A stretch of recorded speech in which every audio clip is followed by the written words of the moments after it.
In the year 2014, a new squad of operatives was chosen by the College of Illusion. These fools promptly went on to frustrate their DM at every opportunity. Today, still working together, because really, who else would work with them? They survive as adventurers of fortune.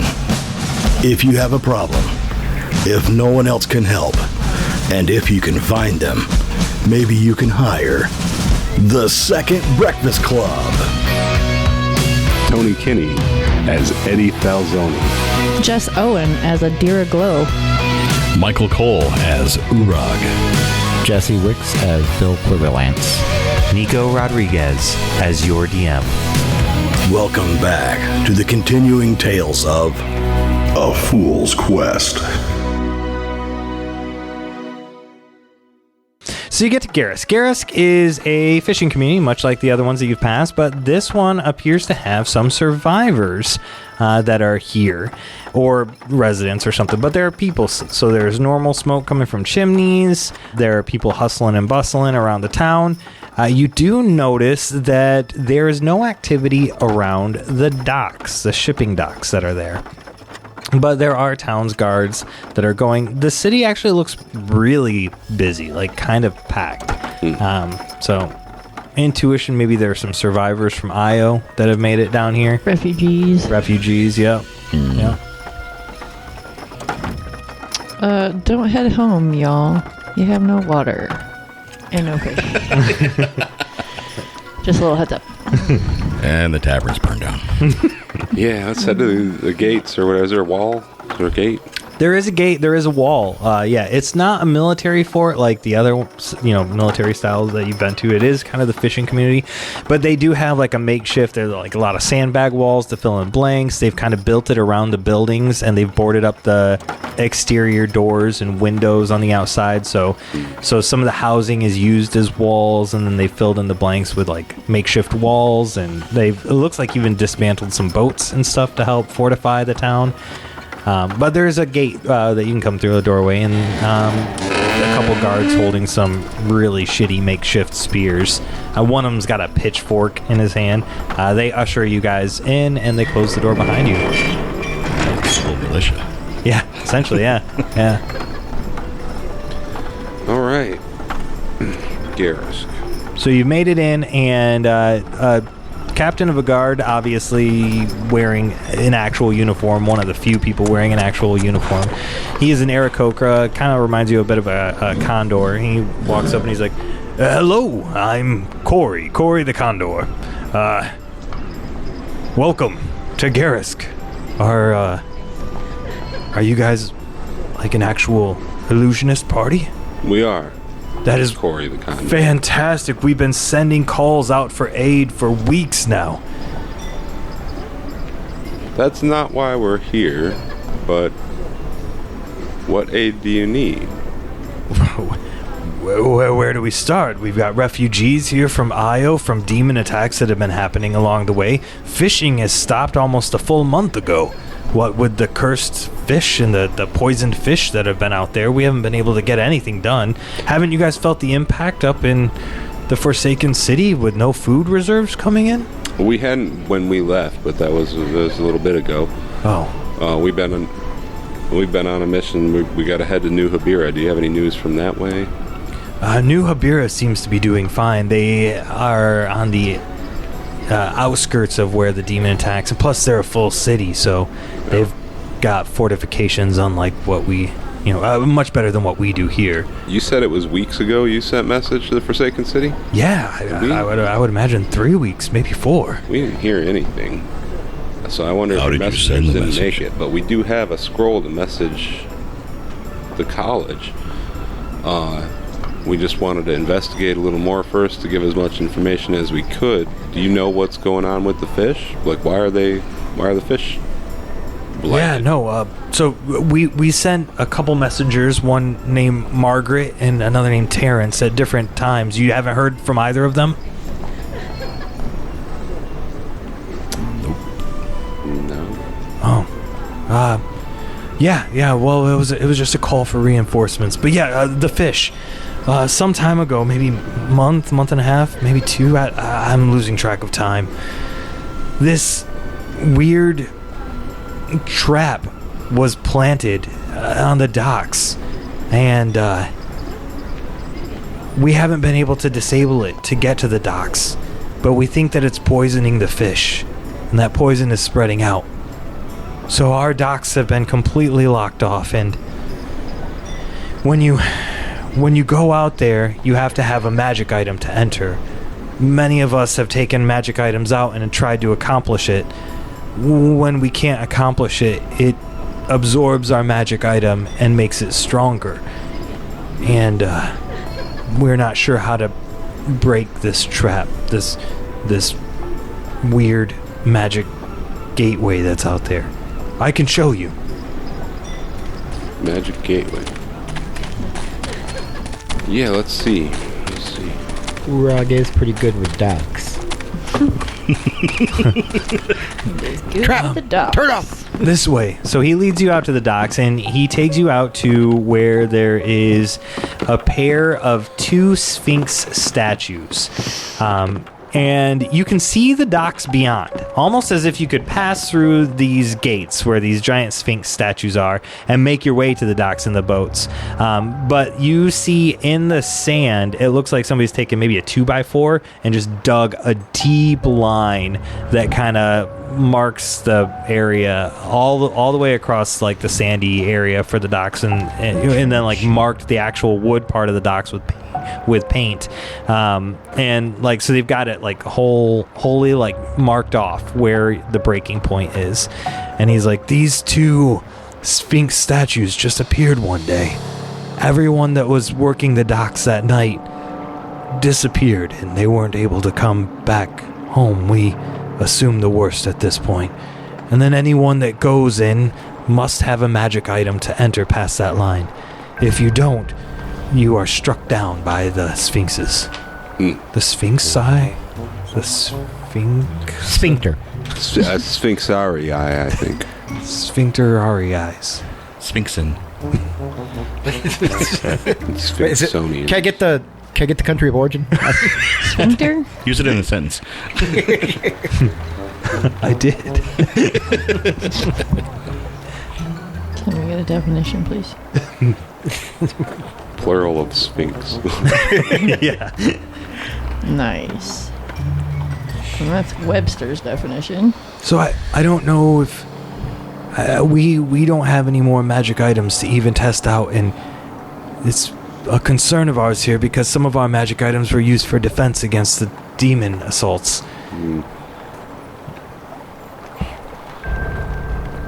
Find me some sticks. Okay. Sure. So he goes over, and there's a couple dismantled boats. He takes like ore from one of them, and he brings the ore to you, and he's like, it's a short ore. Does this work? Yeah, probably.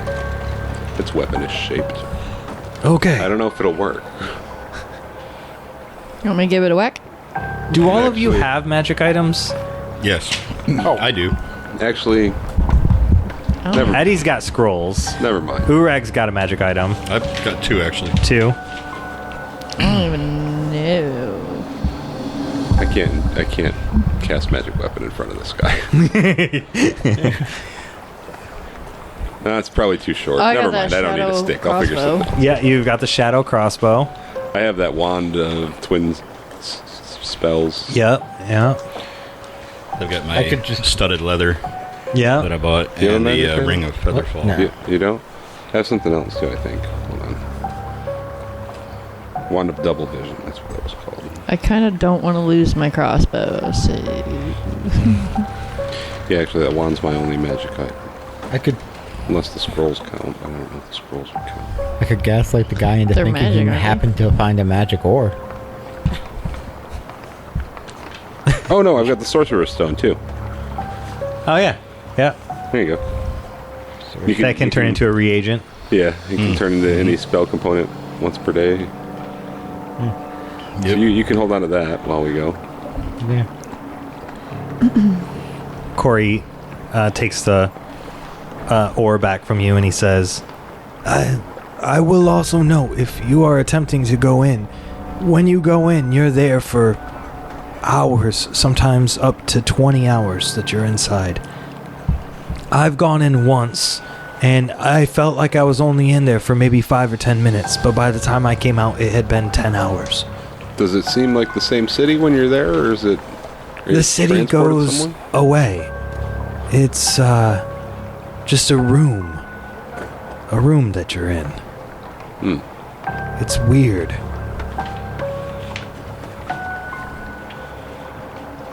And I assume that someone's tried, going around the statues and... You get zapped really hard. Okay. Take your word for that. Like, have you ever seen the movie The Never-Ending Story where the Sphinx statues zap people? Wait a minute. The what now? Oh. Sorry. Movies? All right. I understood why you just go around those Sphinx. Well, we've all got magic items. What do you try to do in the room? Is there anything in there? It's just empty? We can't remember after we leave. Oh. We just know that it's a room. And you don't have your magic items when you get back out? Yeah. First time I went in with 3 magic items, and I left with only 2. But I don't remember what magic item I lost. Any of the magic items. I just remember that I had them. All right. Well, you guys up to go into a mystery amnesia room? Cool. That's going to eat our magic items, maybe? Not really. I mean, it's not even mine. I'm fine with it. Is any of those magic items a way for you to communicate back to the city? Yeah, there is one. This scroll of sending here. Can you call for reinforcements before you go in then, just in case? Well, I guess that's probably a good idea. Why don't we leave the scroll of sending with you, and you can call for reinforcements if we don't come back. But this way, if we go in and we do discover something, we can send back a report. Yeah, don't lose and it. then we'll fill that guy in on the pack of smoke demons and IO too, and be like, give him this. This is what we did out there. Fill him in on the situation here. Let him know what we ran into in IO, and that the IO refugees are split between here and Pepper Ridge Farms. Remembers. Pepperville. Dope, he says. He takes a scroll from you. Pepperville. We should make a list of all the magic items we're taking with us, so we don't forget. But we will forget, because that's... But then we'll have a list to remind us. Yeah, like leave a list behind. This is what we took. Okay. All right, I'll list them out. Go for it. All right, I got my wand of double vision. Jess is taking the notes. Bill's got my sorcerer's stone. I've got my ring of featherfall. You don't deserve a sorcerer's stone. You're no sorcerer.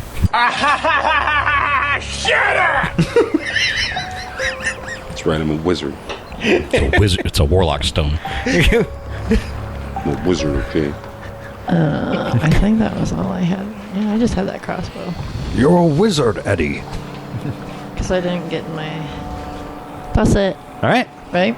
Just the 4... Wait, Well, what about Valley?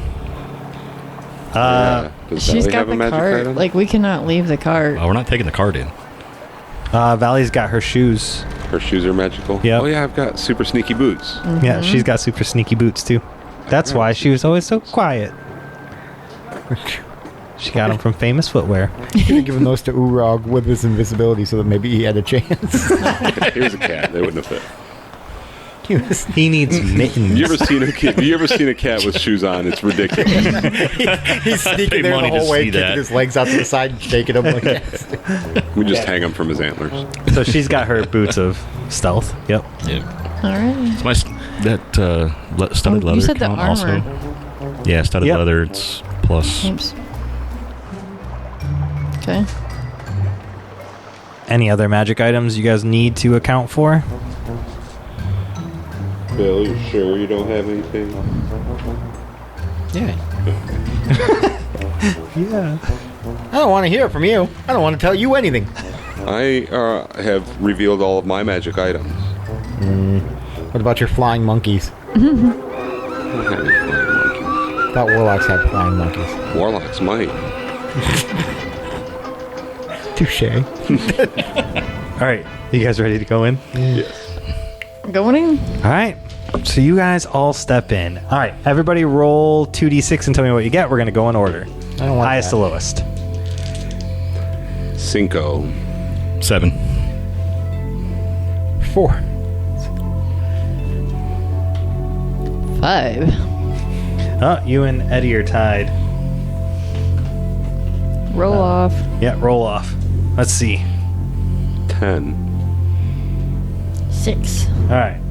So it goes Uorag, Eddie, Adira, Bill, and then Valley. All right. So you all enter in at the same time. Your magic items giving you access to the gateway. As you enter in the gateway, you appear in a room. Before you and behind you is a door. Neither door has a handle that you can see. You are all alone in your own independent rooms. There is a bin next to the door that you entered through. A voice echoes throughout the small room. You hear it from every side of you.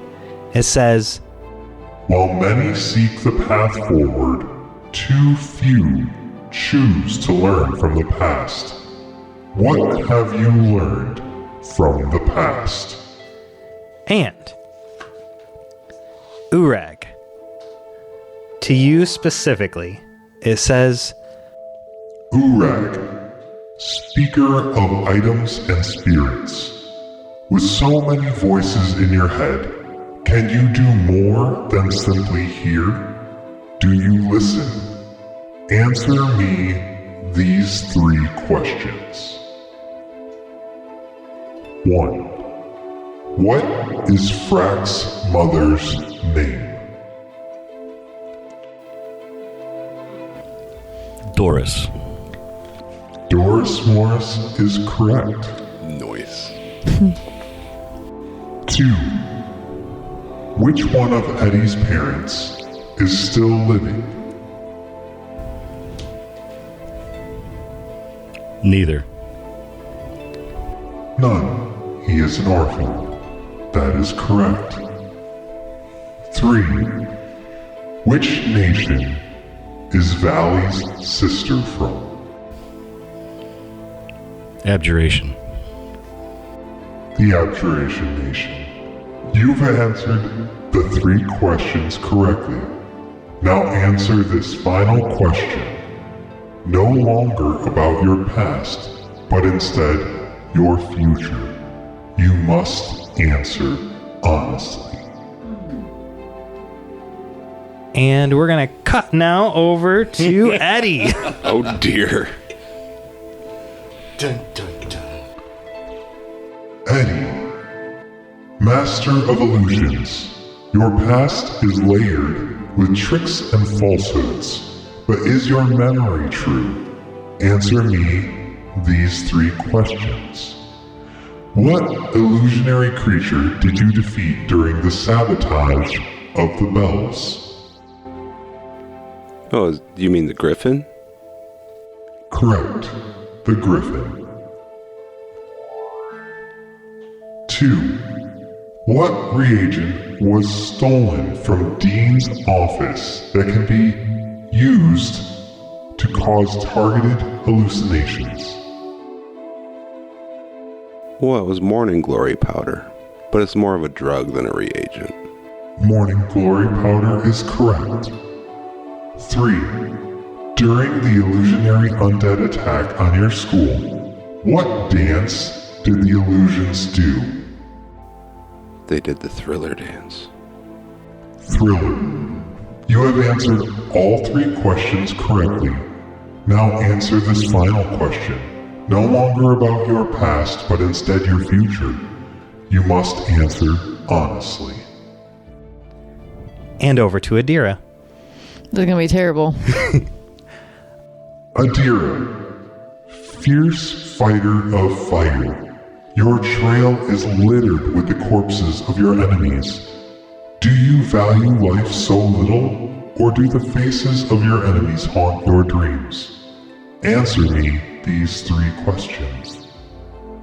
What creature did you slay in the Chamber of Pots? Hydra. Hydra is correct. 2. What was the original name of the crowned skeleton of Guillermo's Gambit? Oh, fuck. King Guillermo, wasn't it? That is incorrect. I don't remember that one. You have 30 seconds to place your magical item in the bin and escape the room, or you will be terminated. Oh shit! Oh shit! I don't remember what it was. It's an open book quiz. There goes the crossbow. I'm not gonna find it in 30 seconds. I'd have to go through every single page. I don't remember. You have 20 seconds to comply. So you drop the crossbow in? Yep. All right, you drop the crossbow in, and it disintegrates into nothingness. Which I'm going to need to figure that out later, because that crossbow was supposed to do something. And you exit. Now, not only do you forget the crossbow exists, it has also disappeared off that list. None of you remember that it exists. Not even Well. this. It is erased from existence. And on to Bill. No pressure. No, it's not my item. I don't care. Bill, clever Quiverlance. Your tongue is as quick as your symbol. But in your adventures, do you recall any of the stories you've learned? Or are they lost to time? Answer me these 3 questions. 1. In Guillermo's Gambit, which god did the king of the old side with before betraying the queen?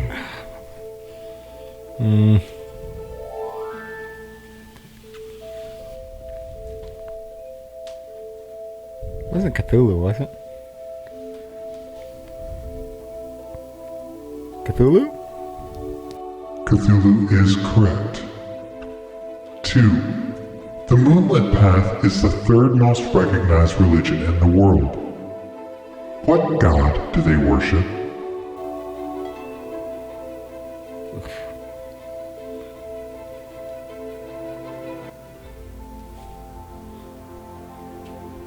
Eastern European god?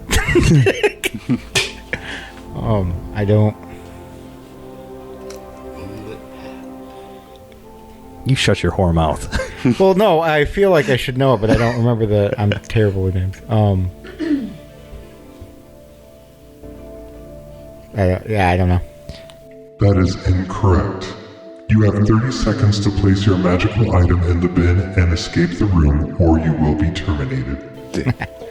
Yoink. Just drop it. And the door opens up, and you and Adira exit at the same exact time. And while Adira and Bill rush to safety, we're going to rush to a quick break.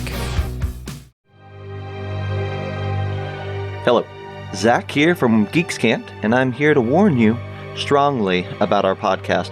We've got 3 hosts forming some sort of a Bermuda triad where many unfortunate souls enter and precious few merge again unscathed. One of our siren hosts speaks incessantly about Dungeons and Dragons and God knows what other maleficence. The other, a sea hag of a man that delves the depths of Kickstarter and brings back both luminous pearls and moist clams. Finally, the third and most despicable will spew tales of distant lands like tabletop conventions and other occurrences. Together we weave a tangled net of RPGs, reviews, and interviews that's sure to leave you breathless, drowning. Now let me ask you a question. Has this tantalized you? If so, you can catch the Geeks Can't live on the World of Game Design Twitch and YouTube each week. Just search for World of Game Design on Twitch or YouTube, or search for Geekscant, that's GeeksCant, in your favorite podcast feed, and you'll be able to download the audio there. Enjoy. And now let's get back to the fun.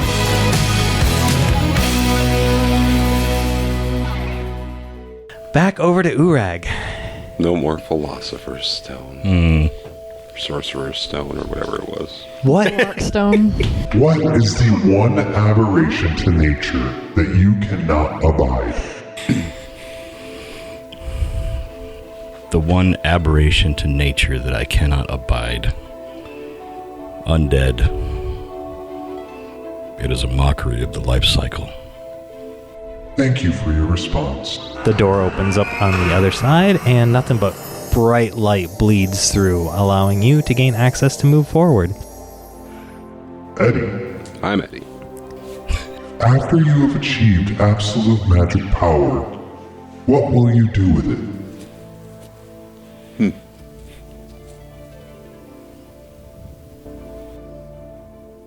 I think I'll share it. I mean, absolute magical power, that's like all 8 schools. I'll teach other people to do that. I don't like how split up things are.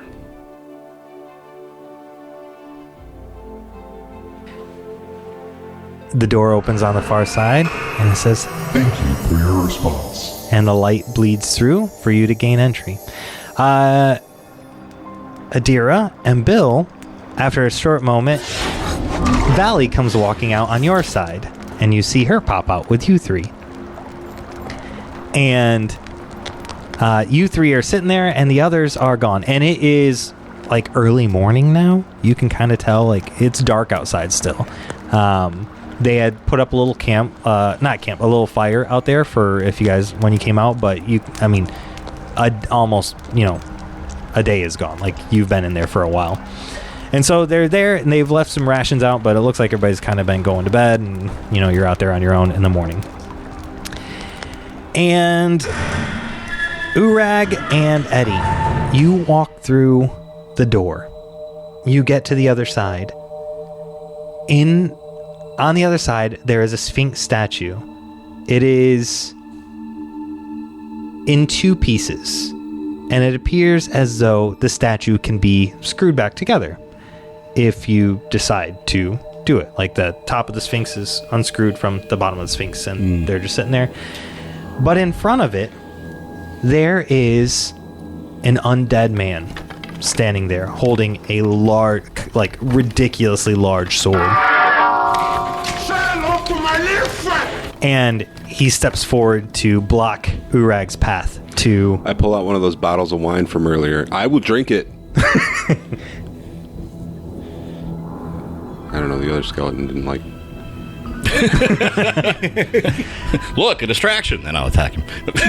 Eddie, you see Valley sitting there, and she's harnessed magic in her hands, and she says, I learned that magic you taught me. I learned so much from you. I think I have enough to defeat you now. And they both attack. So Valley shoots a magic bolt at you. From my crossbow? No. At Eddie. And she hits, but she starts shooting it, and as she starts shooting it, she kind of has to get closer to you, putting herself where she was out of range from Uorag before, out of melee range from both of you. She is now within melee range of both of you. Like, you could easily get to her and hit her, but she hits you for 4 points of damage. Hey. And Uorag, the undead knight, charges forward. But his sword, like I said, was comically large. He goes to lift it above his head, and he just topples off to the side. Like, he just falls backward, his sword going into the sand, as he tries to also evade the magic spell that Valley just shot off at Eddie. And it is your turn, so I'll let whoever wants to go first. You can go first. Okay. I am going to go Hydra mode and just go to town on these guys. Okay. Undead guy first. Yep. First I'll roll for the transformation. It's 10. Okay. All right. That's what, 2 moves? It's 3 moves, but for you to attack in the same turn, Oh, yeah. I charge you a move. Cool. Fair. All right. So that's a 7. Okay. So you hit Mm-hmm. the undead guy. Yeah. All right.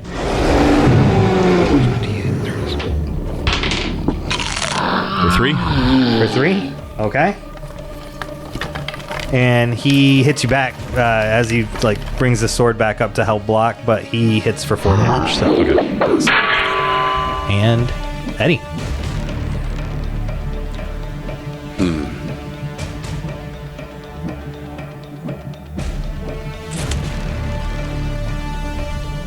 I'm gonna cast invisibility on myself. Really? No, I'm not. I'm gonna cast Zephyr Strike on myself, and I'm gonna move around the other side of Uorag's little melee there. Keep that in between me and Valley. Okay. And what does that look like, your movement with that? It just like you can see like the dust stir around my feet. A little bit of wind picks up and pushes me along, so I go quicker. Nice. All right. Okay. All right. Well, let's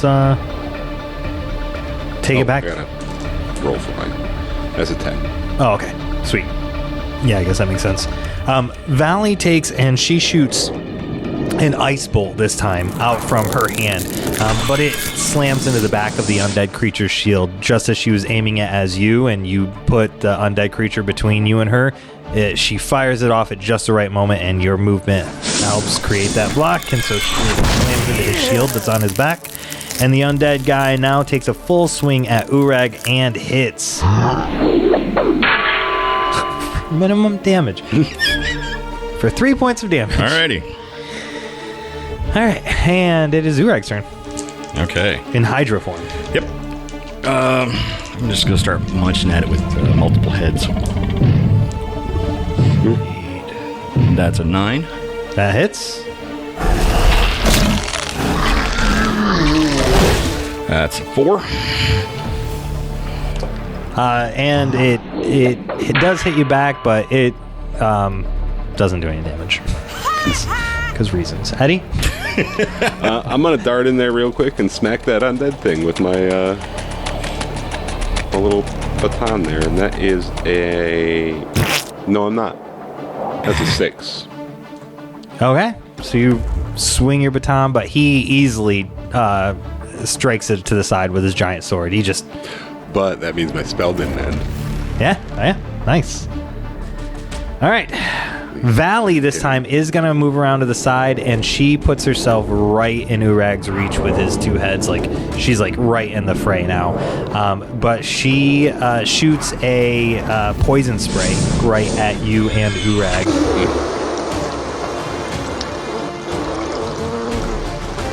Which does 5 points of damage, and you are both poisoned.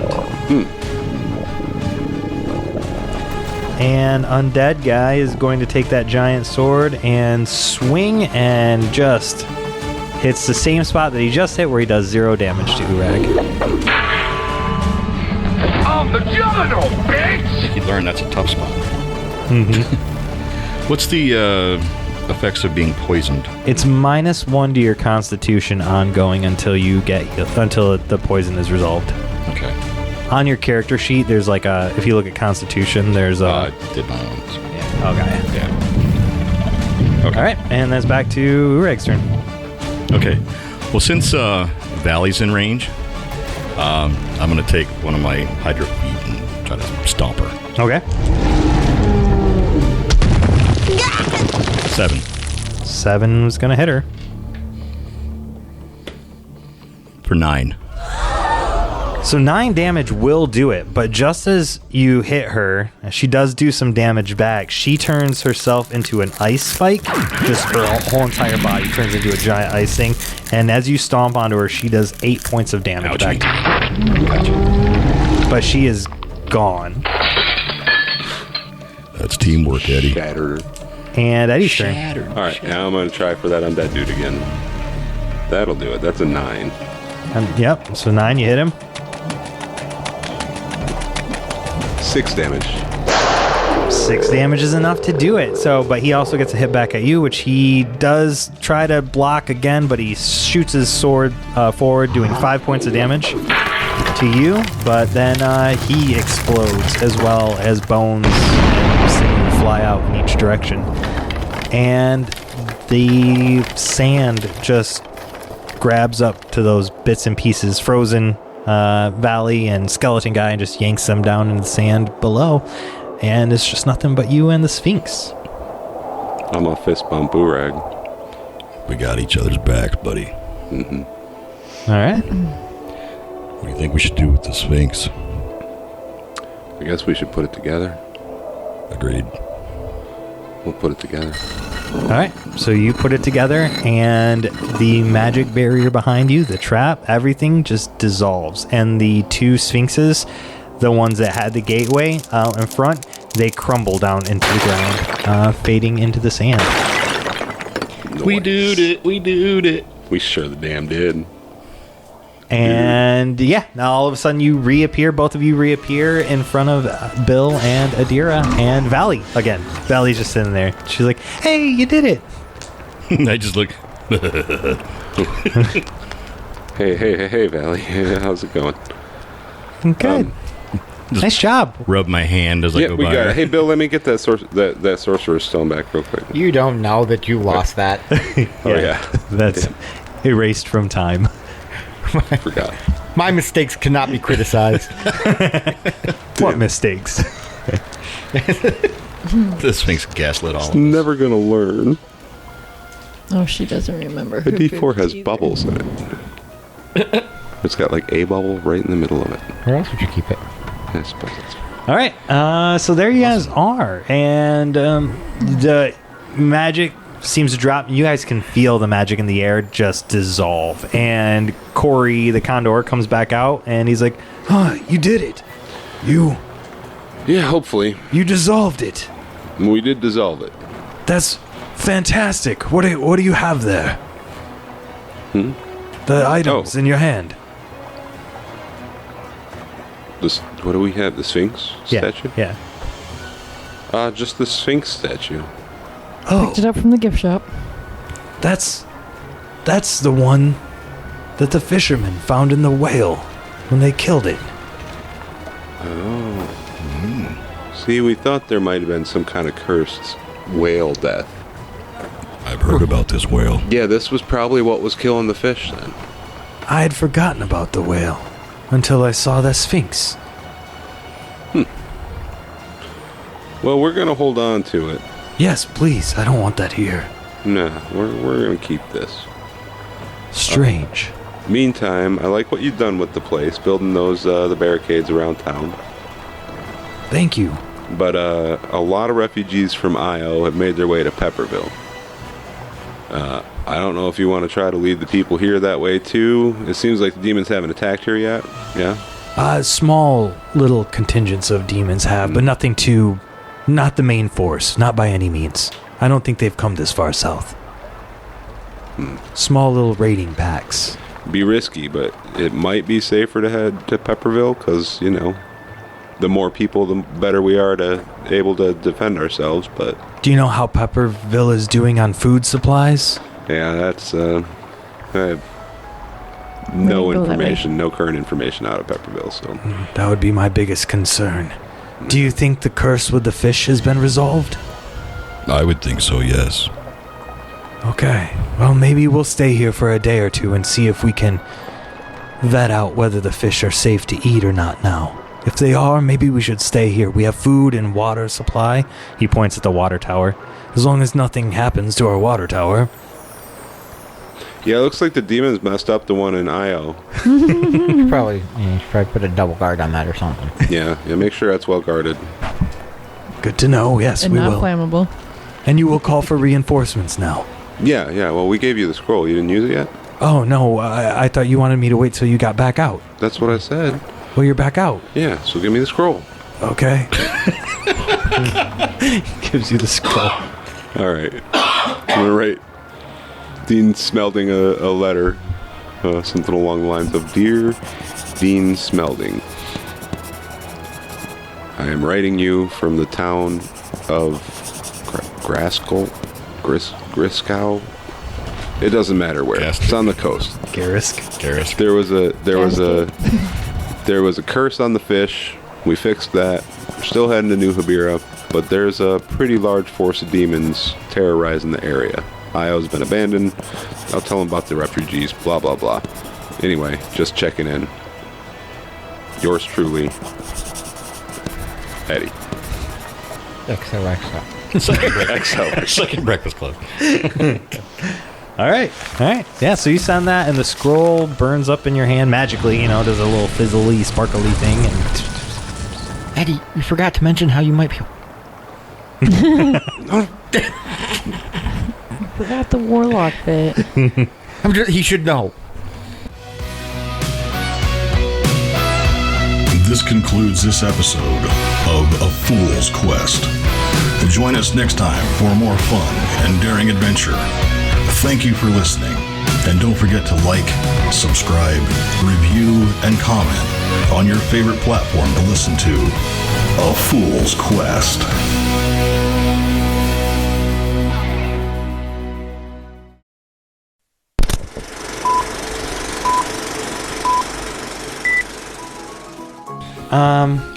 Okay. Do you guys want to know what your last questions were really quick? Yes. Yeah.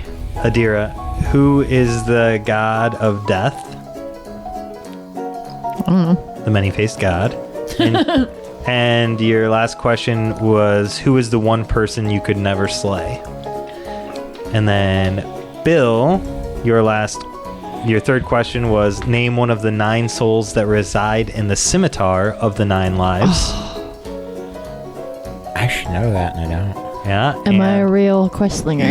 Am I a real questlinger would be one, yep.